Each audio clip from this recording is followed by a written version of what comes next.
লোকটাকে চিন্তা করছি। যাই হোক, কলিং বেল তো বাজাবো। আমি আবছা আলোতে ভিতরে এলাম। কলিং বেল বাজানোর আশায় আছি, কিন্তু বাজছে না। অনেকক্ষণ চলে গেল আমি দাঁড়িয়ে আছি। আমি এবার হালকা আলোতে বেরিয়ে এলাম রুম থেকে। ড্রয়িং রুমে ড্রিম লাইট জ্বলছে। এটা কারেন্ট না থাকলেও জ্বলে। আমি সেই আলোতে চারিপাশে দেখছি, কাউকে দেখতে পাচ্ছি না। আবার কলিং বেলও বাজলো না। তাহলে বাইরে কে ওটা? চোর নয় তো? না, চোর কখনো গাড়ি নিয়ে আসে নাকি? আমার মাথা গেছে, কি সব ভাবছি।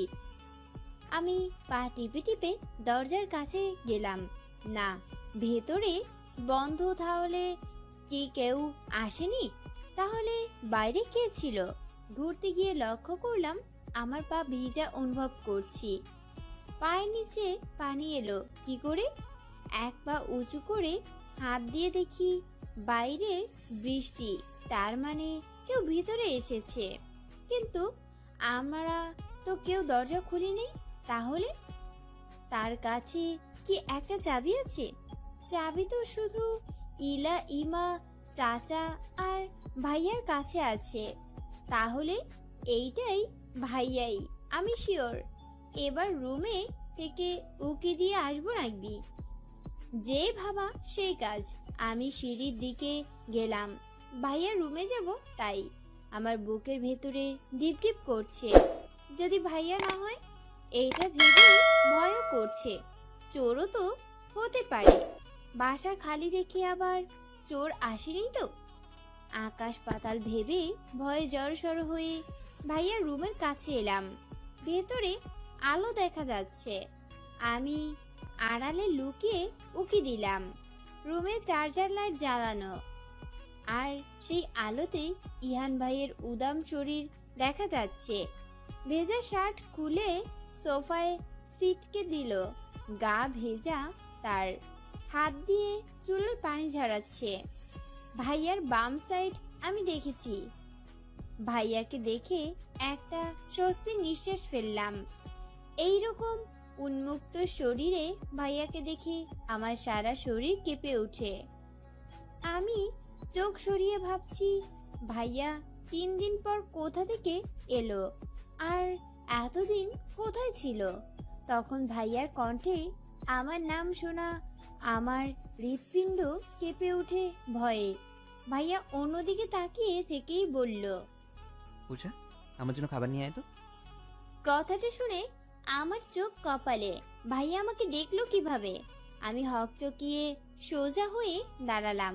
বড় বড় চোখ করে তাকিয়ে আছি ভাইয়ার দিকে। এদিকে না ফিরে বুঝলো কিভাবে আমি এখানে দাঁড়িয়ে আছি? আমি বিস্ময়িত হয়ে তাকিয়ে আছি। তখন ভাইয়া আবার বলে উঠল, সারাদিন কিচ্ছু খাইনি, প্রচণ্ড মাত্রা খিদে পেয়েছে। ধারে চিন্তা ভাবনা না করে খাবার নিয়ে যা, এই লাইটটা নিয়ে যা। বলেই বিছানা লাইট রেখে বাথরুমে ঢুকে গেল। আমি থমকে দরজা খুলে ভেতরে এলাম। ধরা খেতেই হলো। সারাদিন না খেয়ে কেন ছিল? এসেই খাবার চাইছে ভাইয়া। আমি চোখ বড় করে ভাবতে ভাবতে লাইট নিয়ে নিচে এলাম। আজকে ইলিশ মাছ রান্না হয়েছিল, যেটা ভাইয়ার ফেভারিট। চাচি চলে যাওয়ায় বেঁচে গেছে মাছের টুকরো। আমি মাছের তরকারি, ভাজি, ভাত বেড়ে হাতে নিলাম প্লেটে। কোথায় ছিল যে না খেয়ে থাকতে হলো? আমি রুমে এসে দেখি এখনো বাথরুম থেকে বের হয়নি।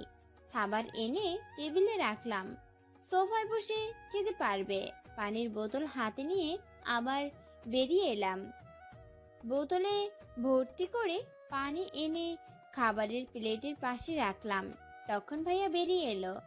আমি তাকিয়ে স্বস্তির নিঃশ্বাস ফেললাম। ভাইয়া গেঞ্জি আর ট্রাউজার পরে এসেছে। তাকে খালি গায়ে দেখলেই আমার বুকের ভিতর ধুকপুক ধুকপুক বেড়ে যায়। বাইরে এসে আমার দিকে তাকালো।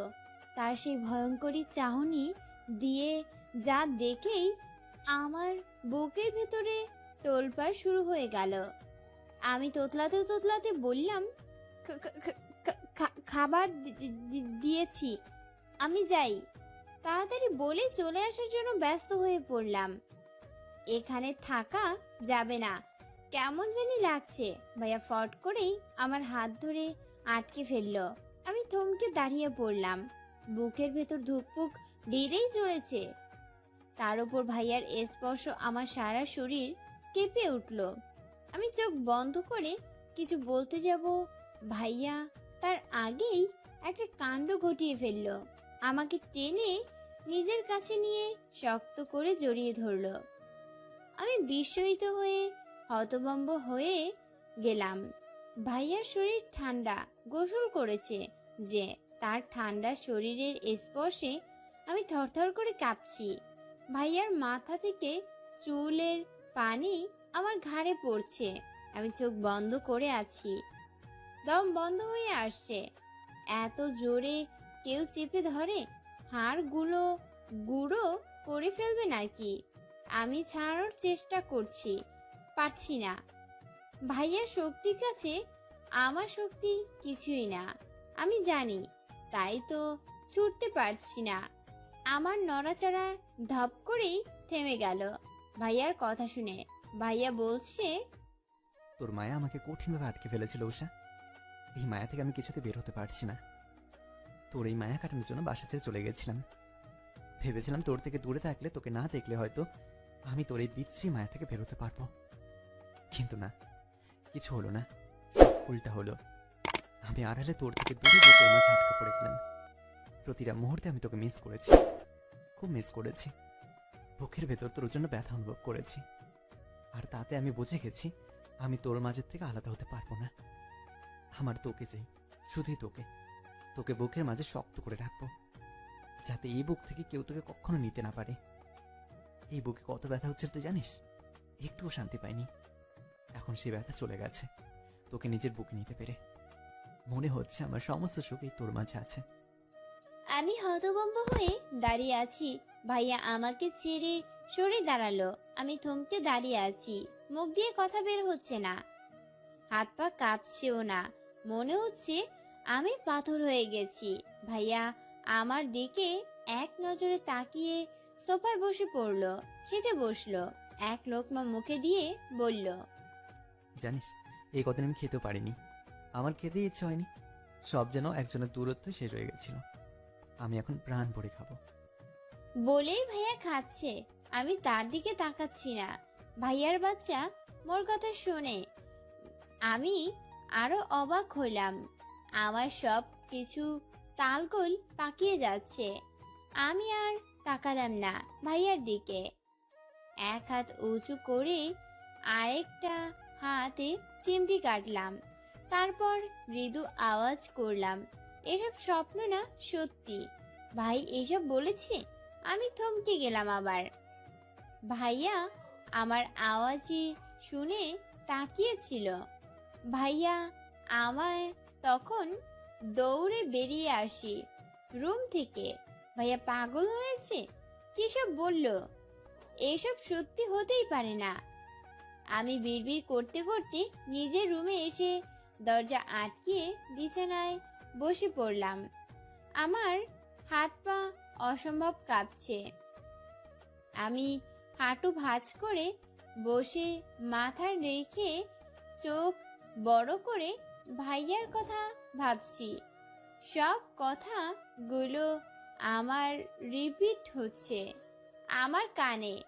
তখন জানালা দিয়ে বাতাসে এক ঝাপটা পানি এসে আমার নাক মুখ ভিজিয়ে দিল। আমি চমকে মাথা নাক মুখ তুলে সামনে তাকালাম। আবসা অন্ধকারে বোঝা যাচ্ছে না, কিন্তু আমি শিওর জানালা খুলে রাখার জন্যই রুমের ফ্লোরে ভিজে গেছে, চুপচুপে হয়ে আছে। তাড়াতাড়ি উঠে গেলাম, জানালা অফ করে ঘুটঘুটে অন্ধকারে বিছানায় শুয়ে পড়লাম। চোখে ঘুম থেকে চিন্তা নিয়ে চোখ বন্ধ করলাম, করতেই ঘুমিয়ে পড়লাম। অনেক রাত হয়ে গেছে, তাই ঘুমের মাত্রা বেড়ে গেছে। রাতের আজকে বৃষ্টির বজ্রপাত ছিল না, শুধু বাতাস আর বৃষ্টি ছিল। এজন্য আমার একটুও ভয় পাইনি। আজানের শব্দ শুনে চোখ পিটপিট করে তাকালাম, সাথে সাথে ধরফরিয়ে উঠে বসলাম। রাত ভোর ইহান ভাইয়াকে নিয়ে স্বপ্ন দেখেছি, তাও স্বপ্নে শুধু সেই কথাগুলি শুনছি যা আমাকে জড়িয়ে ধরে বলেছিল। আর একটু বাড়িয়ে দেখেছি ভাইয়া আমাকে বুকে নিয়ে বুক থেকে উঠিয়ে গালে হাত দিয়ে বলে, উষা, আমি তোকে ভালোবাসি, খুব ভালোবাসি। তোর ভালোবাসা ছাড়া আমি নিঃস্ব। তুই আমাকে ভালোবাসবি তো? ভাইয়া মায়া ভরা চোখে আমার দিকে তাকিয়ে কথাগুলো বলছে। আমি বিস্ময়ে হতভম্ব হয়ে তাকিয়ে আছি তার অসহায় মুখের দিকে। এমনভাবে বলছে যেন আমি না ভালোবাসলে সে মরেই যাবে। আমি তার অক্সিজেন হয়ে গেছি যেন। আমি ঢোক গেলে এদিক ওদিক তাকাচ্ছি, তখন ভাইয়া আবার বলল, কি হলো? আমার কথা উত্তর দিচ্ছিস না কেন? ভালোবাসবি না আমাকে? আমি কিছু না বলে ভাইয়ার হাতে অনেক কষ্ট করে ছাড়িয়ে দৌড়ে বেরিয়ে এলাম। বুকের ভেতর টিপটিপ করছে, বুকে হাত দিয়ে শ্বাস নিলাম। তখন ভাইয়ার আওয়াজ পেছনে আসছে আর একটা একাই বলে যাচ্ছে, কি বিপদ বলুন তো। আমি চমকে উঠলাম, তখন কি জবাব দিব ভাবছি। অমনি আজানের শব্দ শুনে ঘুম চোখে ছুটে গেল। আমার শরীর কাঁপছে, কপালে বিন্দু বিন্দু ঘাম হয়েছে। আমি ভয়ে গুটিয়ে গেলাম। তার মানে সব স্বপ্ন ছিল। কিন্তু ভাইয়া ভালোবাসি না বললেও ওই কথাগুলো তো আমাকে বলছেন। এমন কেন বললেন? কেনই বলবে এসব? আমায় ওড়না বালিশের কাছে থেকে নিয়ে কপালের ঘাম মুছে নিলাম। কাপা পায়ে উঠে দাঁড়ালাম। শরীর ভয়ে এখনো কাঁপছে। আমি ওইভাবে বাথরুমে গিয়ে অজু করে নিলাম। নামাজ পড়ব আমি তুলছি, কারণ ঘুম হয়নি। রাতভর স্বপ্ন দেখেছি, ঘুম হবে কি করে? অজু করে নামাজ শেষ করে নিলাম। নামাজ পড়ে ঘুম চলে গেছে। আমি জানালা খুললাম, তারপর বাইরে একটু একটু আলাদা বৃষ্টির আওয়াজ এলো। এমন ঠান্ডা মিষ্টি বাতাস উপভোগ বইছে।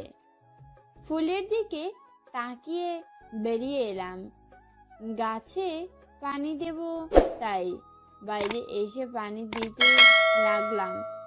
একটু একটু করে ফর্সা হওয়াচ্ছে। আমি পানি দিচ্ছি আর আবার মনে হচ্ছে আমার পাশে দাঁড়িয়ে আছে ভাইয়া। আমার চারিপাশে কাউকে না দেখে তাড়াতাড়ি পানি রেখে দিয়ে চলে এলাম ভেতরে। দিন হয়ে গেছে একদম। ভেতরে এসেই লতার সাথে দেখা হলো। কি রে, কই গেছিলি? একা গেছিলি কেন? আমিও যেতাম সাথে। সমস্যা নাই, রান্নার জোগাড় কর, মাংস বের করিস। মাংস কেন? বড় স্যার তো মাংস খায় না। চাচা জানের জন্য না, ইহান ভাইয়ের জন্য বলছি। আমার কথা লতা অবাক হয়ে বলল, ইহান ভাইজানরে কই পাইলি? সে বাসায় নেই। কাল রাতে এসেছে। কাল রাতে? কখন এলো? আমি তো 10টা পর্যন্ত জেগেছিলাম, তখন তো আসেনি। আরো পরে আসে। তুই জাগ না পেলে কি করে? নাকি তোকে ভাইজান আগে বলেছিল আজ আসবে? আমাকে কি করে বলবে? আমার কাছে কি ফোন আছে? তাহলে? আরে দরজা নিজেই খুলে এসেছে, তার কাছে তো এক্সট্রা চাবি আছে। তাহলে জানলি কি করে আসছে? উফ, তুই আমার পুলিশের মতো জেরা করিস কেন? সকালে গিয়েছিলাম, তাই দেখেছি। কেন গিয়েছিল ওই রুমে সকালে? সন্দেহর চোখে। আমি রেগে চেঁচিয়ে বললাম, আমার ইচ্ছে হয়েছে, গিয়েছি, জেনেছি। সবকিছু তোকে কেন বলতে হবে? যা বলছি কর না, না হলে আমি করে নিচ্ছি।